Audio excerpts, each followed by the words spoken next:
Al inicio de los años 20, ya se había establecido una cierta infraestructura de exhibición gracias a la tenacidad de los Di Domenico y se veía la necesidad de un cine nacional para hacerle competencia al europeo y al norteamericano que empezaban a dominar las pantallas del país. Aunque se menciona una película filmada en 1919 por Donato Di Domenico, no existen pruebas de su realización. Y se considera que el cine colombiano verdaderamente empieza en 1921 con María, seguida de 13 películas más hasta 1928, constituyendo una verdadera edad de oro del cine nacional. Una de las grandes virtudes que tiene el hecho de estudiar la historia del cine es no solamente encontrar hazañas, virtudes, sino utopías. Y creo que las utopías hacen que los sueños se materialicen en las salas oscuras de cine. Y concretamente en la historia del cine colombiano hay una oscuridad que ilumina este inicio y es concretamente María, una película hecha en el año 1922 por Alfredo del Diestro y Máximo Calvo, con infinidad de antecedentes no solo de quienes lo realizaron, sino de los que lo vivieron. Y cito de alguna manera a un gran hombre que fue Hernando Salcedo Silva, quien comentaba que cuando pequeño pudo ver esta magnífica obra de la cual realmente solo tenemos insinuaciones, ilusiones y tal vez algún otro recorte como para referenciarla. Yo la vi muy pequeño y es curioso que la última escena de este trozo tan pequeño, cuando pasan los jinetes por el río, fue la que más me impresionó porque naturalmente en mi mente infantil pensaba que estaban en peligro y que podía haber algún problema. A fines del siglo XIX, gracias a lo establecido por la Constitución de 1853, Argentina vivía un auge de inmigración. La mayoría de los inmigrantes venían de Europa y traían consigo recursos y tecnología novedosa, incluyendo el cine. En 1894 llegaron a Buenos Aires los primeros kinetoscopios y al poco tiempo los cinematógrafos de los hermanos Lumière. La primera proyección tuvo lugar el 18 de julio de 1896 en el Teatro Odeón del centro porteño. Entre los presentes en aquella función estaba Henri Lepage, dueño de la casa Lepage, que vendía artículos fotográficos importados. Lo acompañaban sus dos empleados, el austrohúngaro Max Glucksmann y el francés Eugenio Pi. Los tres quedaron fascinados con el cinematógrafo y quisieron comprar uno. Al no llegar a un acuerdo con los Lumière, consiguieron una cámara LG fabricada por Gaumont. Pi no perdió tiempo y en 1897 realizó La Bandera Argentina. Con apenas 3 minutos es considerada la primera producción rodada en Argentina. Sin embargo, en esa época, el camarógrafo alemán Federico Figner hizo filmaciones con títulos descriptivos: Vistas de Palermo, Avenida de Mayo y Plaza de Mayo. Tanto el material de Pi como el de Figner están perdidos. Otro pionero fue Eugenio Cardini. Luego de fabricar un aparato parecido al kinetoscopio, viajó a Francia y compró un cinematógrafo. Empezó registrando situaciones cotidianas, pero fue introduciendo elementos de ficción. En Escenas callejeras de 1902 mostró el primer gag de cine argentino, el choque entre un ciclista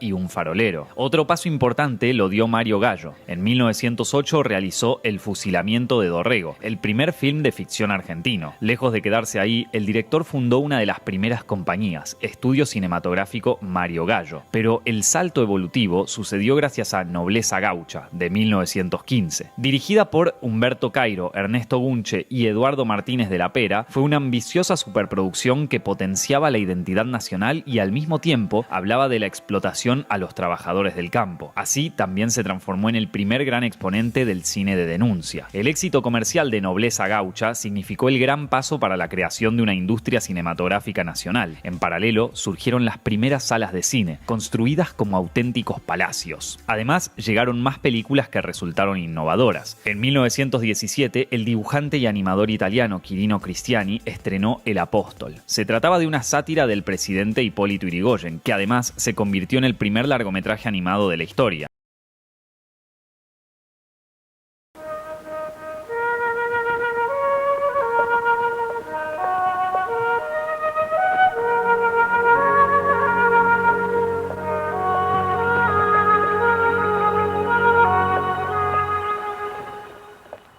La historia del cine boliviano acompaña el desarrollo del país y tiene que ver con la construcción de la cultura nacional en los siglos XX y XXI.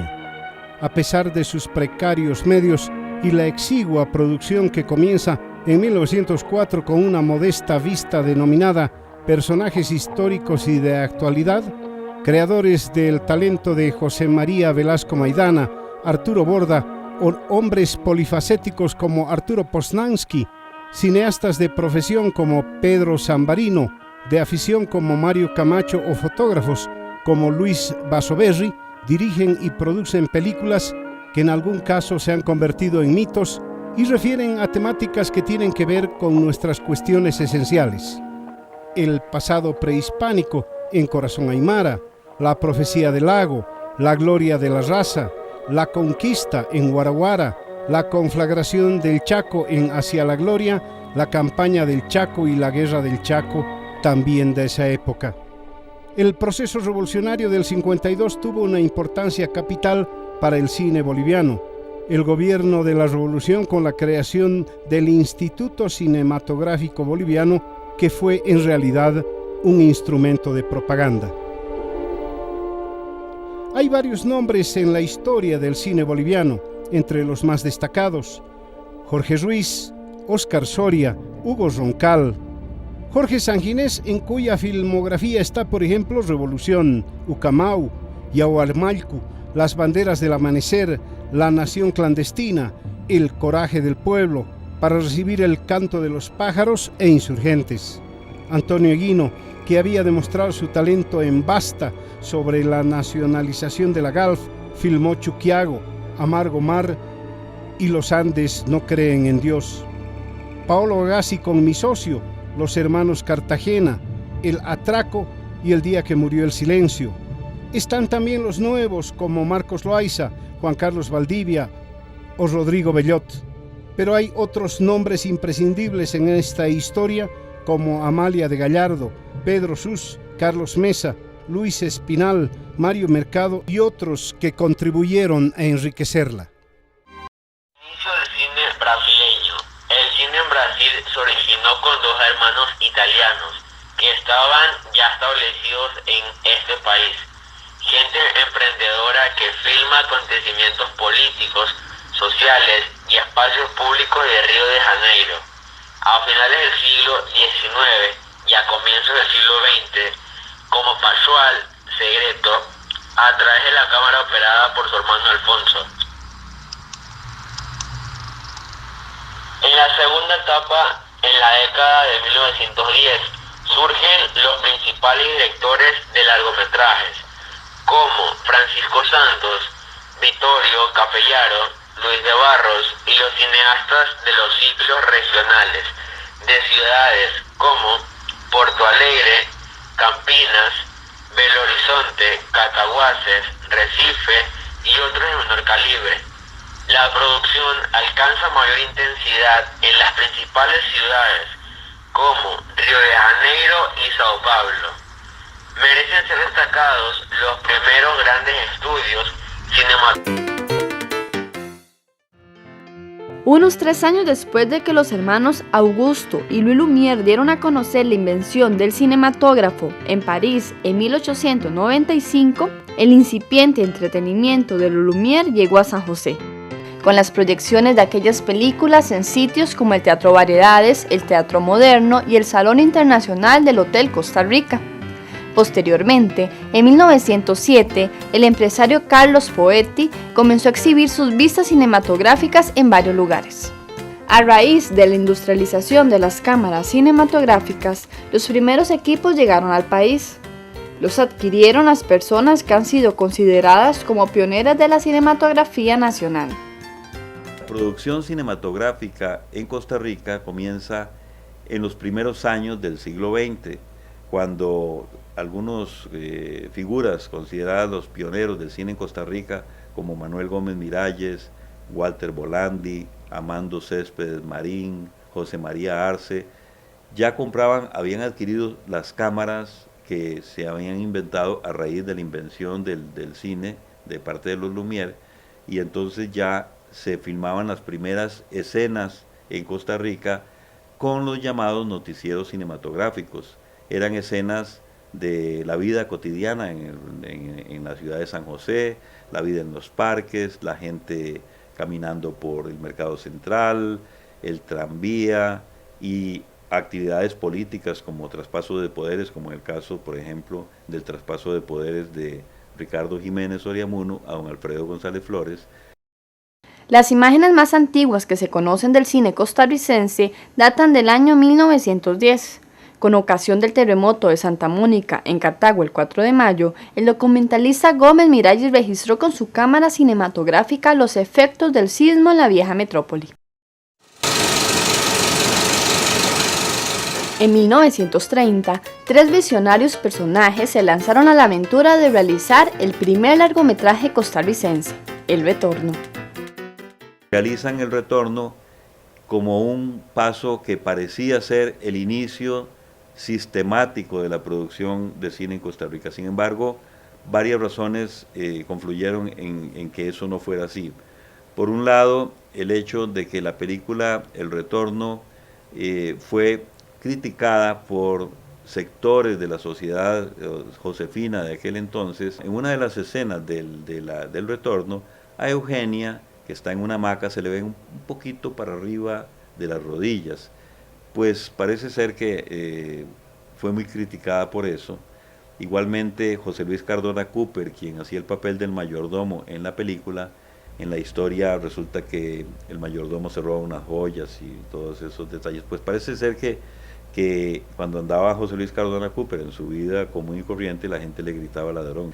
Lo que obligó a la familia Ginesta Urbini, que eran los dueños del Cine Variedades, sigue siendo la familia Ginesta Urbini, dueña del Cine Variedades, decidieron mejor, para evitar problemas, guardar la película en las bodegas del Cine Variedades o en la Filmoteca del Cine Variedades. Estuvo 65 años guardada hasta el año 1995, cuando el Centro de Cine, concretamente uno de nuestros técnicos más experimentados y especializado en la restauración cinematográfica, William Miranda, restauró la película con la colaboración de la Filmoteca de la Universidad Autónoma de México y se volvió a estrenar. La película estuvo 65 años guardada. Ese hecho de guardar la película 65 años cortó en mucho la continuación de la producción cinematográfica, tanto que no es sino hasta 25 años después, en 1954-1955, cuando se filma el segundo largometraje costarricense de la historia, que se llama El Viva.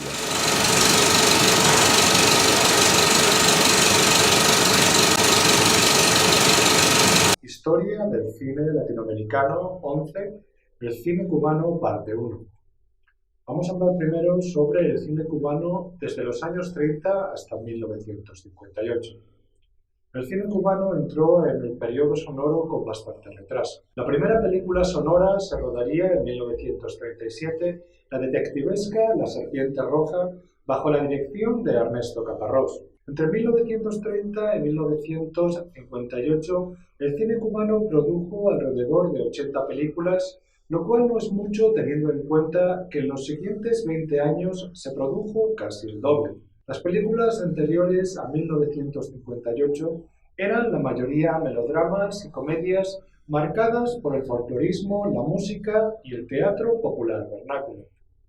Los melodramas mexicanos y los folletines de la radio eran a menudo los modelos a seguir.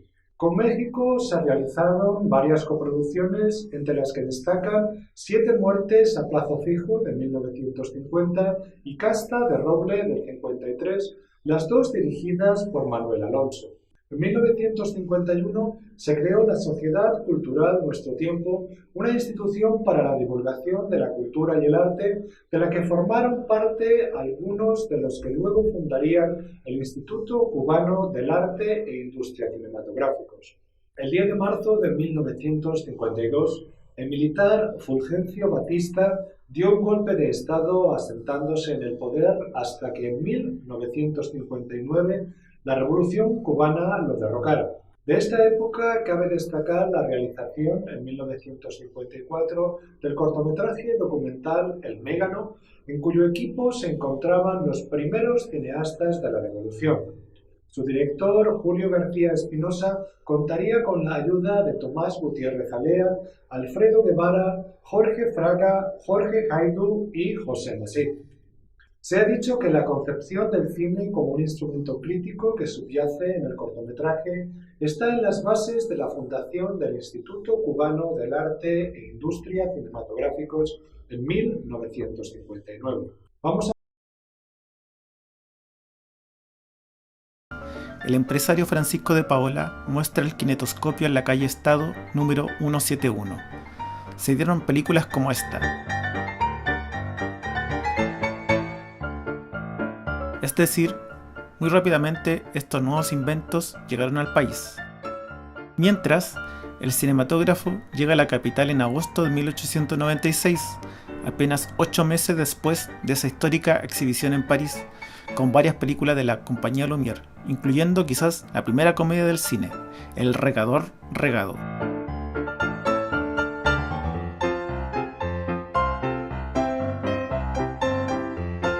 Una nota del diario El Ferrocarril describió así el evento. La ilusión que produce el cinematógrafo es perfecta. Es en realidad la prolongación de la vida.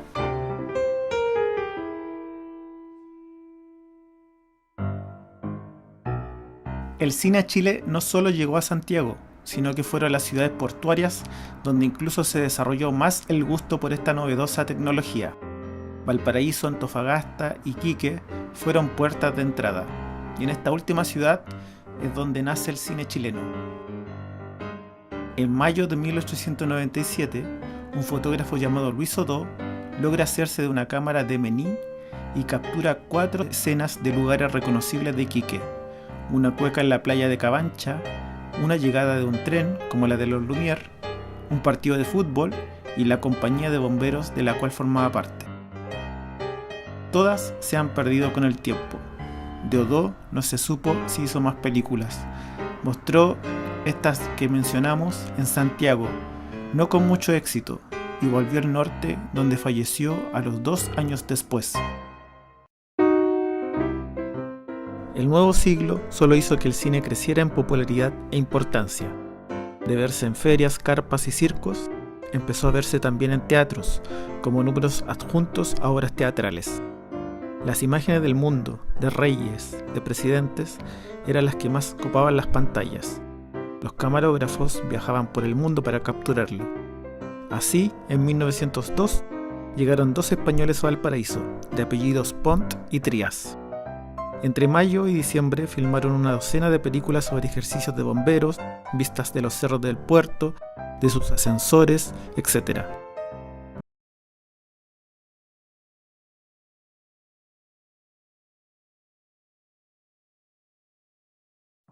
En 1901, 6 años después de que el cine se contribuyera como espectáculo público, los hermanos Valenti llegaron a Guayaquil en 1906 con su compañía itinerante.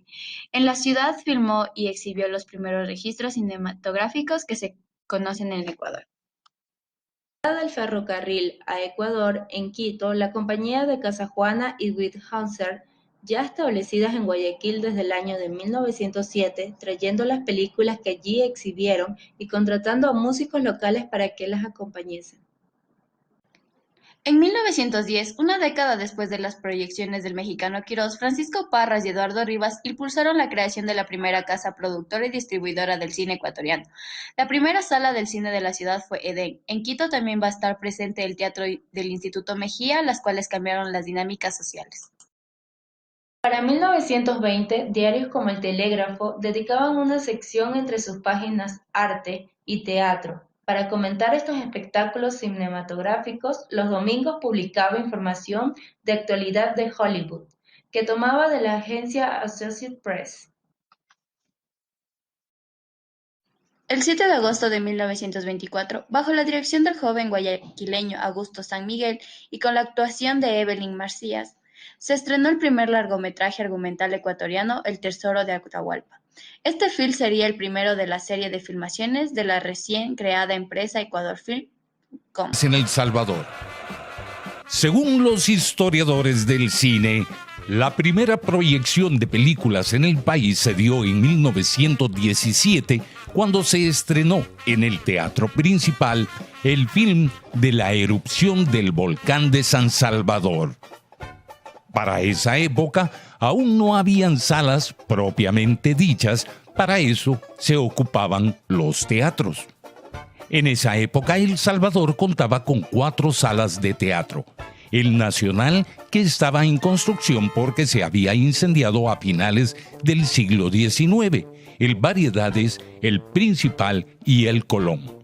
El Variedades posteriormente pasó a ser el Cine Apolo, pero siguió usándose para realizar el llamado Teatro de Variedades y era un espacio para espectáculos de cantantes, cómicos, figuras de circo, boxeo y de lucha libre, paralelo a los conciertos de orquesta de cámara o festivales de ballet. La historia del cine en Guatemala comienza en 1912, cuando Alberto de la Riva filma El agente número 13. Antiguas cintas como esta se perdieron después de los terremotos de 1917 y 1918. Sin embargo, la Cinemateca de la USAC ha logrado restaurar filmes como La huelga de Dolores de 1928.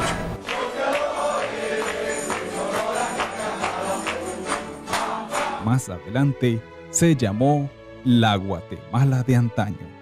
Uno de los retos primordiales era hacer una presentación de la cual pues fuera una cosa bastante grande, ¿verdad? Por esta razón se contempló en hacer la presentación de otra gala de cine mudo, la verdad que no tenía nombre en ese entonces.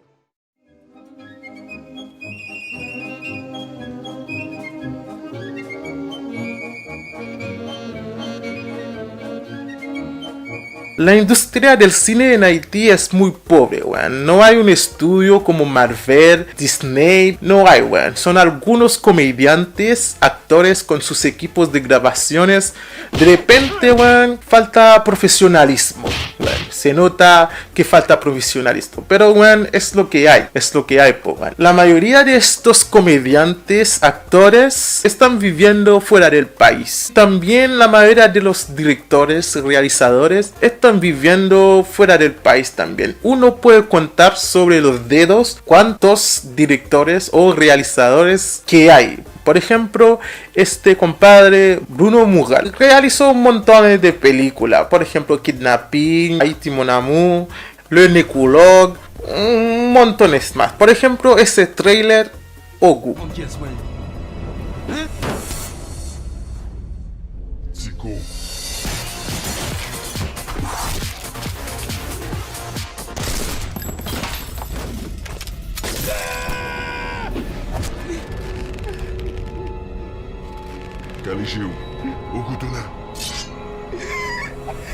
Este muy profesional, Powan. Y esta película Cafu.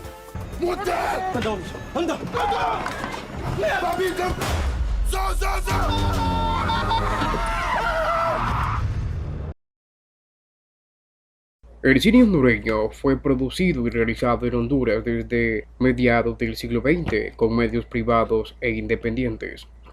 El pionero del cine hondureño fue Sami Cafati, quien estudió cinematografía en Roma en la década de los años de 1960 y su primera obra en Honduras fue en 1962 con el cortometraje Mi amigo Ángel, una obra de ficción. Por otra parte, dentro de la historia del cine hondureño está la participación de Eduardo Zamacois. Zamacois nació el 17 de febrero en 1873, un hombre que tenía diferentes ocupaciones, era escritor, novelista, periodista, editor y guionista. Dentro de la anecdotaria del cine hondureño está su participación en la primera aventura cinematográfica.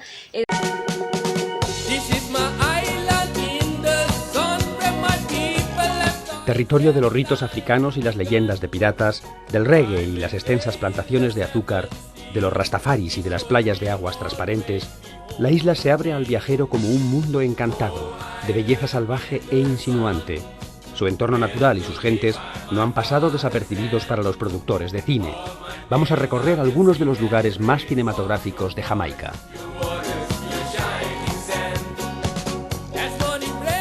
The most attractive things about Jamaica is that the variety of geography. You can go in Jamaica and find places that look like the Midwest in the States. You can find places that look like Spain. You can find places that look like old colonial British settings. You can find very European environments, even the topography of some areas. So you have rivers, different types of beaches. The geography, I think, is one of the most attractive things to filmmakers. In one country, you can find such a diversity. If you want rainforests, you can find rainforests in Jamaica in terms of dense undergrowth, which could simulate Africa if you wanted to shoot.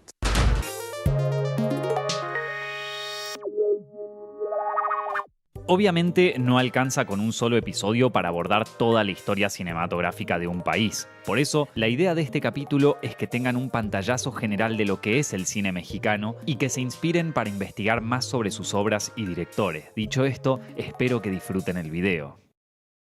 A fines del siglo XIX, México estaba bajo el mandato del militar Porfirio Díaz. Este periodo, conocido como el Porfiriato, se caracterizó por un importante crecimiento económico, especialmente para los estratos sociales más acomodados. También se le dio prioridad al desarrollo de la cultura y de la ciencia. Esta política, más la fascinación de Díaz por Francia, posibilitó que en 1896 el presidente recibiera a Claude Ferdinand von Bernard y a Gabriel Beire, proyeccionistas enviados por los hermanos Lumière. Era la primera vez que el cinematógrafo llegaba a América. El 6 de agosto de ese año, Díaz y su familia participaron en una proyección privada que los dejó maravillados por las imágenes en movimiento. Esta aceptación permitió que el invento pudiera extenderse por las tierras aztecas. La primera proyección pública tuvo lugar el 14 de agosto en el sótano de Plateros, una droguería de Ciudad de México. El público llenó el lugar y quedó alucinado. Además de proyectar cortos hechos en Europa, von Bernard y Beire también rodaron material en México. El corto titulado El presidente de la República paseando a caballo en el bosque de Chapultepec, de 1896, dirigido por Beire, es considerado la primera producción rodada en el país. La dupla de realizadores hizo otros 35 cortos, mayormente sobre acontecimientos gubernamentales. Díaz apoyaba esos trabajos ya que le servían como propaganda. Pero el quehacer cinematográfico no permaneció en el ámbito de los políticos. Se multiplicaron los grupos exhibidores y también de cineastas, ya que los primeros cortos habían quedado agotados y era preciso generar nuevo material para entretener a las masas. Uno de los primeros cineastas mexicanos fue Ignacio Aguirre, quien había obtenido un cinematógrafo y material virgen por parte de Beire. Su primer gran paso fue Riña de hombres en el Zócalo, de 1897, considerada la primera película de producción enteramente mexicana. Pero el primer gran artífice del cine de México fue Salvador Toscano. De trabajar como ingeniero pasó a fundar el Cinematógrafo Lumière, la primera sala comercial del país, y de ahí a hacer sus propios cortos, que registraban la vida durante el Porfiriato. Estos trabajos fomentaron la impronta documental que caracterizaría a sus colegas, pero en 1899 sorprendió con Don Juan Tenorio. Aquí registraba una apuesta de la obra de José Zorrilla y como se enfocó en el trabajo de los actores, terminó siendo el primer antecedente de ficción en una película mexicana. Toscano siguió dedicado al cine durante gran parte del período mudo y murió en 1947. 3 años después, su obra fue compilada en el largometraje Memorias de un mexicano. Para 1900, México contaba con 22 salas de cine, una cantidad importante teniendo en cuenta que la cantidad de habitantes era de poco más de 13 millones. La demanda de producción aumentaba y allí estuvieron para satisfacerla otro grupo de pioneros. El actor Felipe de Jesús Haro dirigió y protagonizó El grito de Dolores o La independencia de México de 1907. Sin embargo, fue Enrique Rosas quien logró una serie de proezas. En 1906 realizó Fiestas presidenciales en Mérida, el primer largometraje del cine mexicano. 10 años después, con su esposa, la actriz, cantante y realizadora Mimi Derba, fundó Azteca Films, la primera productora de cine del país. Bajo el ala de esta empresa, Rosas llevó a cabo El automóvil gris, de 1919, sobre un grupo de ladrones, una ambiciosa producción que hoy es considerada la primera gran representante del cine mexicano. Pero antes de El automóvil gris, ocurrió un hecho que torció la historia de México y de su cine, la Revolución Mexicana.